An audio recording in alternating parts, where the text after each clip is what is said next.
1998. A doctor paid a visit to my house to gauge my state of mind. Following a fractious discussion, I told him in no uncertain terms to leave. I'd withdrawn from neuroleptic drugs. For years I'd been prescribed haloperidol. The side effects were intolerable, inducing pseudo-Parkinsonism, accompanied by an impending risk of tardive dyskinesia, an irreversible disfiguring disorder causing uncontrollable involuntary movements of the face, neck, tongue, fingers and limbs. Now I was experiencing cold turkey and resisting psychiatric intervention.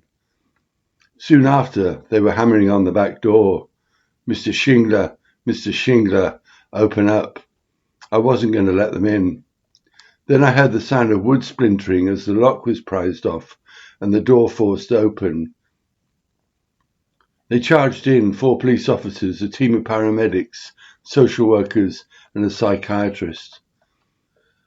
I was first taken to a police cell and then the institution. I was tracked by a wall-mounted surveillance camera as I entered the asylum and ushered to an examination room where my physical and mental state was tested and assessed. The examining doctor asked if I was psychic, if I heard voices and had visions. And wisely, I said yes. 6 pink pills were placed in the palm of my hands, haloperidol 60 milligrams. I was instructed to swallow. I was shown to a hospital bed. The bedclothes were imprinted with the words, Health Authority. Thus began a period of 8 weeks incarceration, detained under Section 3 of the Mental Health Act. I attempted to orientate myself to a hostile and alien environment. I was placed on 10-minute OBS, which meant I was confined to the ward, my behaviour observed and recorded around the clock at 10-minute intervals. Throughout the night, my sleep was intermittently broken by a shadowy figure on ward round who would enter and shine a torch directly in my face. The shabby day room was a communal space in which an endless stream of nicotine and caffeine were consumed. There was nothing else to do and nowhere else to go. Friendships formed between patients. A deep sense of connection existed between us in the face of adversity. A gallows humour prevailed. Some of my fellow inmates had black circles the size of old pennies seared into their temples, marks caused by the high-voltage current that ran to the temples attached to the head during electric shock treatment. I learned that those undergoing such treatment were frequently forced to do so. The electric convulsive therapy chamber was located in the centre of the ward. Also situated on the ward an observation room in which a 2-way mirror was installed. The rattle of pill bottles heralded medication time as the drugs dispenser was routinely wheeled through the ward. We were rounded up and regimented into queues to receive our prescribed dosage 4 times daily. The administering of drugs began at 8 a.m. and continued to 10 p.m. I refused to accept their tablets.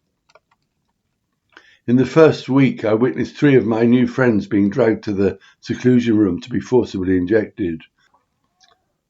By the end of that week, I was convinced that every mirror in the hospital was a 2-way mirror, and that everywhere eyes were watching me. I feared I was next in line to have my brain wired up and be electrocuted.